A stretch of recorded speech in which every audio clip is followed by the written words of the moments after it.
Ya, perfecto. Bueno, como les comentábamos, ahora vamos a hablar acerca de la desparasitación en niños.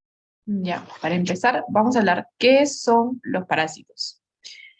Bueno, los parásitos son organismos que viven en otro organismo que utilizan como un huésped, ¿no? Necesitan de otro organismo para poder vivir y sobrellevar, ya sea la alimentación o la reproducción, porque solos no pueden vivir, no pueden buscar nutrientes por sí mismos, no se pueden reproducir. Entonces, todos los parásitos tienen un ciclo de vida y hay algunas etapas del ciclo de vida que sí pudiera darse fuera de un organismo huésped, pero los esenciales y los más vitales son los que requieren de un organismo para poder sobrevivir. Las infecciones por parásitos afectan a más de 1.000 millones de personas a nivel mundial. Son bastante prevalentes y estas infecciones son muchísimo más comunes en áreas rurales y en países con bajos ingresos como el nuestro. Tienen un gran impacto en la población, en el desarrollo de los niños, eh, ya que causan ausentismo escolar, ausentismo en el trabajo, retraso en el crecimiento de los niños, deterioro de habilidades cognitivas, ¿no? Falta de desarrollo en niños pequeños y es una grave carga económica para muchos países, ¿no? Entonces, también, bueno, las infecciones por parásitos también pueden darse en adultos, en cualquier persona en realidad, pero son más comunes en mujeres y en niños, haciéndolo también más peligroso en mujeres gestantes. Las mamás que están gestando también pudieran tener alguna infección parasitaria que pudiera causar repercusiones sobre nuestro bebé que aún no ha nacido, ¿no? Entonces, hay muchos tipos de parásitos y eh, básicamente se clasifican en tres clases, ¿no? Los protozoos, que son unicelulares, son microscópicos, solo son de una célula. Eh, Estos, por lo general, viven en el intestino y tienen una transmisión. En realidad, la transmisión, tanto para los protozoos como los helmintos, es una transmisión fecal-oral. Eh, lo que quiere decir que estos organismos se expulsan en las heces, ya sea de animales o de personas, y que quizás pudieran contaminar pues el piso, frutas, verduras, cualquier tipo de alimento y nosotros al ingerirlo, si no está bien lavado, si no está bien cocido, si no nos hemos lavado bien las manos o no hemos servido bien el agua, por ejemplo, podemos ingerir eh, estos parásitos que son invisibles al ojo humano, ¿no? También hay protozoos que viven en la sangre, como la famosa malaria, por ejemplo. Ese es un parásito también que vive dentro de las células rojas y estos requieren de un vector para poder transmitirse, ¿no? Como en este caso, por ejemplo, los mosquitos llevan la malaria y pican a un ser humano y cuando pican a un ser humano es que infectan con malaria. Los helmintos que esos son los famosos gusanos, son multicelulares, son grandes, los podemos ver y los podemos ver, claro, cuando son adultos, ¿no? También tienen su fase de huevos, que son microscópicas, pero llegan a crecer y pueden llegar a ser bastante grandes y si tenemos muchos parásitos, en casos muy severos, pudieran causar eh, obstrucción intestinal. De hecho, es muy raro que eso suceda, pero bueno, sucede en algunos casos, ¿no? Estos son parásitos de los cuales vamos a hablar el día de hoy, los helmintos. Estos son la razón por la cual se desparasita, claro, a los niños. Y de ahí tenemos los ectoparásitos, ¿no? Estos son las garrapatas, las pulgas, los piojos, los ácaros, que son pequeños, pero los podemos lograr ver. Eh, Son ecto porque van a estar por fuera. Estos no van a necesitar estar adentro de nuestro organismo, ¿no? Van a estar en la piel, en el pelo, van a escarbar dentro de la piel o permanecen ahí por periodos que son relativamente largos y es que nosotros no nos damos cuenta y no actuamos. Entonces, como les decía, el día de hoy vamos a hablar de los helmintos, que esa es la razón por la cual desparasitamos a los niños a nivel mundial. Entonces, ¿qué es la geohelmintiasis? Geo porque vienen de la tierra y helmintiasis porque son helmintos, ¿no? Entonces las helmintiasis son transmitidas porque hay contacto con el suelo o con alimentos que van a estar mal, mal lavados o por falta de acceso a agua potable, ¿no? Estos son los famosos parásitos intestinales, ¿no? El niño que no come, que no quiere comer, que está lleno todo el día, o que come y no engorda, ¡ay, seguro tiene parásitos! Todos hemos escuchado este comentario en algún momento de nuestra vida.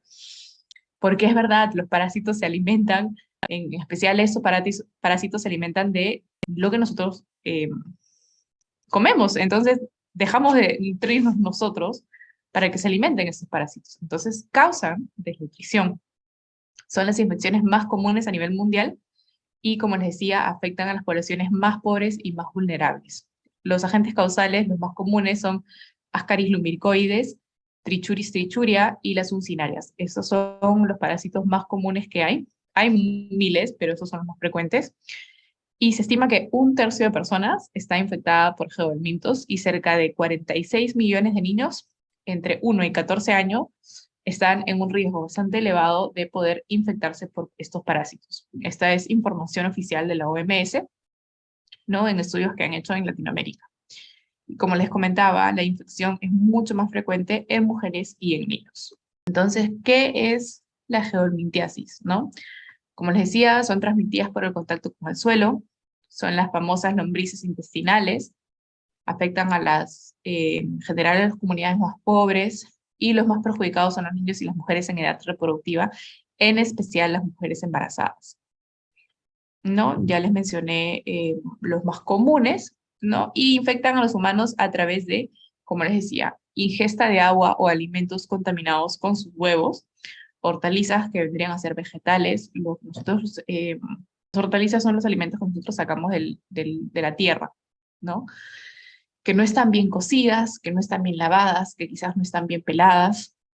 Y también hay algunos, como el ancilostoma, que puede penetrar, o sea, sus larvas pueden penetrar a través de la piel. Entonces, muchos niños que pueden caminar descalzos en tierra, en descampados, pudieran también infectarse de esta manera, ¿no? Y también, no solamente al caminar, sino los niños en realidad, pues todo el día están en el piso jugando con la tierra, se llevan la mano a la boca, inconscientemente, ¿no? Es bien difícil mantener a nuestros hijos, los llevamos al parque y juegan, y claramente no siempre vamos a tener un lugar cercano donde poder lavarle las manos y de manera inconsciente pudiera ser que se lleven algo a la boca y así también pudieran infectarse, ¿no?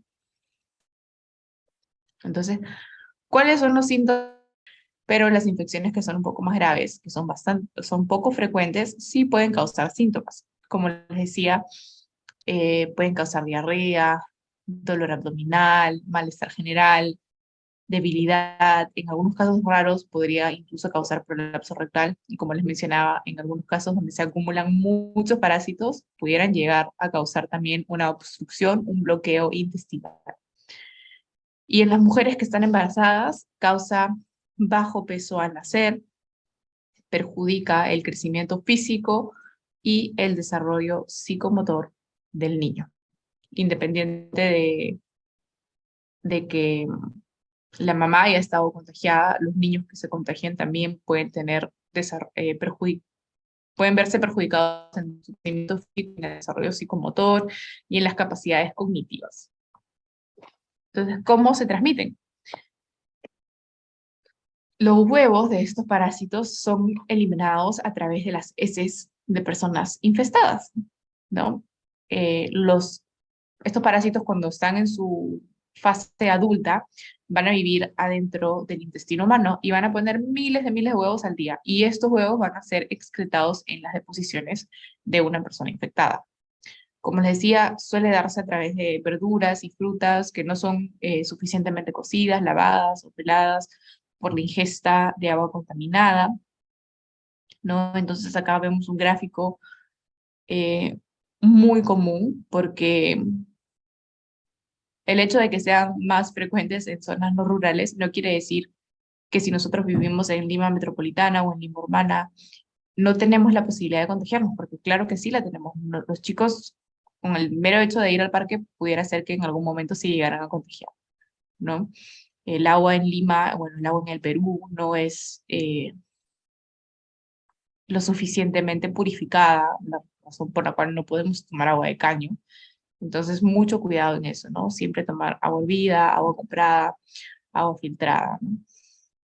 Entonces, acá vemos el ciclo de vida, ¿no? El contacto directo entre humanos y animales favorece la transmisión de parásitos intestinales. Entonces, de hecho, sí, también es mucho más común en personas que quizás vivan en una chacra donde tienen varios animales o si es que tienen animales en casa, ¿no? Salen en las heces, son tan pequeños que no los podemos ver a simple vista, o solo se observan con microscopio, contaminan las corrientes de agua, ¿no? El agua por el riego, eh, y como es no tratada, puede contaminar alimentos, ¿no? Los huevos de los parásitos son consumidos, ya sea en el agua, en los alimentos contaminados.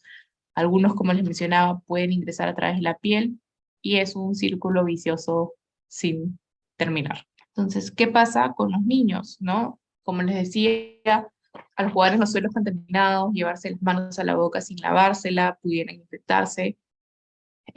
Como les mencionaba, el anquilostoma se desarrolla en el suelo y libera larvas, que son bastante pequeñas y van a ir madurando en su ciclo de vida y van a formarse de una manera en la que ellos van a poder penetrar la piel, ¿no? Y se produce principalmente esta infección al caminar por descalzos sobre suelo que pueda estar contaminado. No hay transmisión directa entre personas, eh, ni a partir de heces que sean frescas, porque los huevos expulsados por las heces necesitan como 3 semanas para poder madurar en el suelo antes de poder ser infectantes. Entonces, hay que tener en cuenta eso, que es bien difícil que nosotros podamos controlar esta situación por el mismo hecho de que demora pues 3 semanas en madurar para poder ser un agente infeccioso. Entonces, ¿por qué es que debemos desparasitar, no? ¿Cuál es el problema? Como les mencionaba, los parásitos se caracterizan porque necesitan a otro ser viviente para poder alimentarse.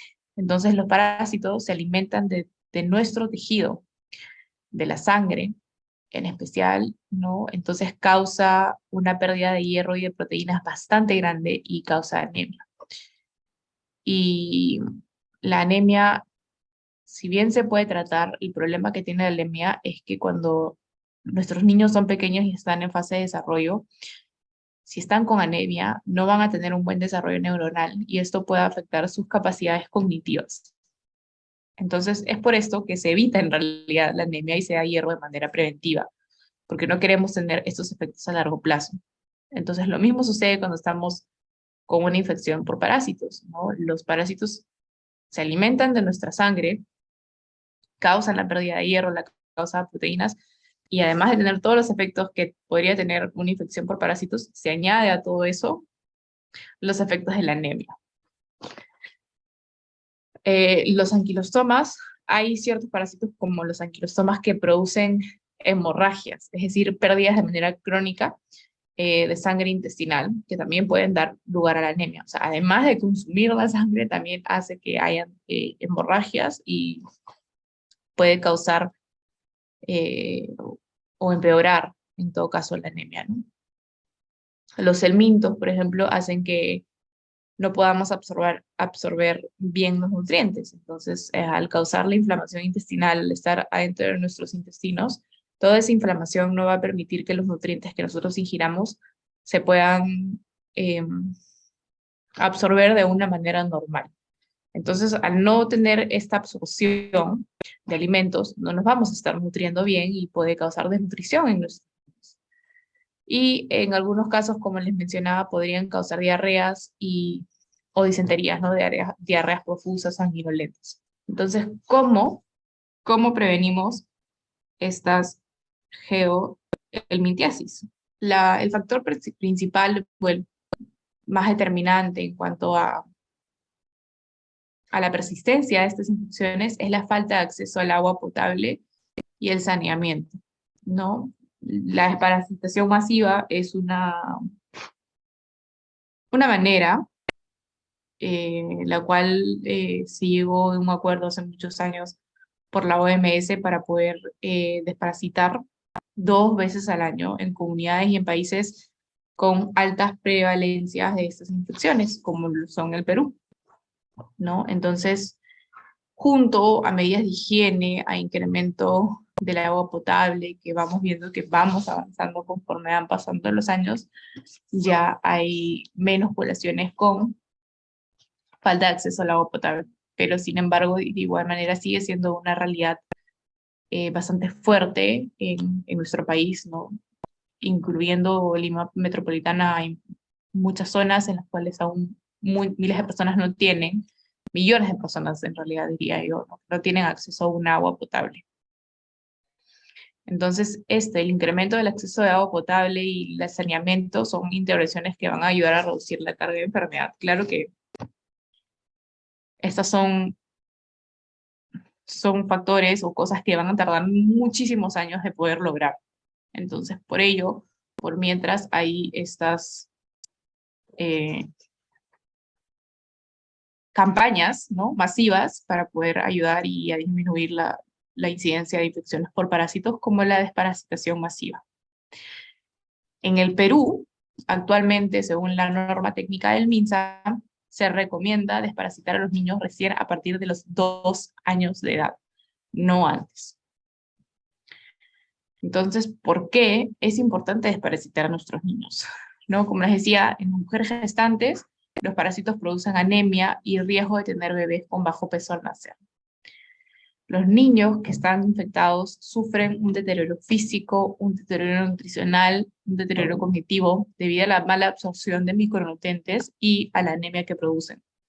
Los gusanos de nuestros tejidos, ¿no? Y las geomitiasis en general tienen un gran impacto en el desarrollo social y económico de las comunidades con alta prevalencia, debido a que inciden en la capacidad de trabajo de los adultos y generan mucho ausentismo escolar entre los niños, ¿no? Al deteriorar las capacidades cognitivas, al producir la anemia, genera mucha discapacidad a nivel intelectual, tanto en los niños, que son el futuro de nuestro país, como en los adultos que actualmente están trabajando por hacer por hacer que ellos tengan un mejor futuro, ¿no? Entonces, todo es una cadena gigantísima que afecta muchísimo. De hecho, nosotros no vemos mucho el impacto, no le tomamos mucha importancia, pero es algo bastante real y de esta manera, con la desparasitación, se ha visto que se disminuye la incidencia de casos y mejoramos lo que sucede.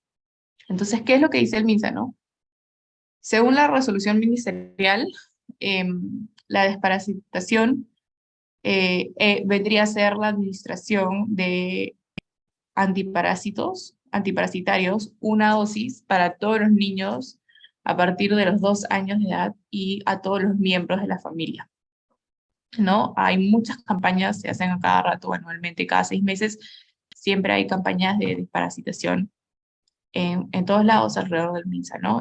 También se hace desparasitación masiva en escuelas, en comunidades lejanas, ¿no? Y con esto el MINSA lo que busca es mejorar el estado de salud y el desarrollo eh, como una inversión pública para permitir el progreso económico y social de todos los peruanos con inclusión y equidad social, ¿no? Entonces es un manejo global porque es un problema de salud pública bastante real y bastante fuerte en el Perú. Entonces, ¿cómo es la desparasitación? Si bien aquí les voy a decir cómo es la desparasitación, yo de igual manera siempre voy a aconsejar y siempre voy a recomendar que primero tenemos que conversarlo con nuestro pediatra. No podemos hacer estas cosas solos en nuestras casas porque no sabemos qué es lo que va a suceder, ¿no? Puede ser que nuestro niño tenga una infección en ese momento y quizás requiera otro tipo de tratamiento.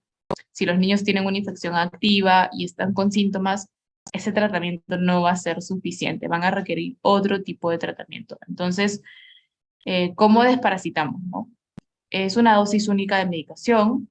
Los fármacos que recomienda la OMS vendrían a ser el albendazol, o el mebendazol.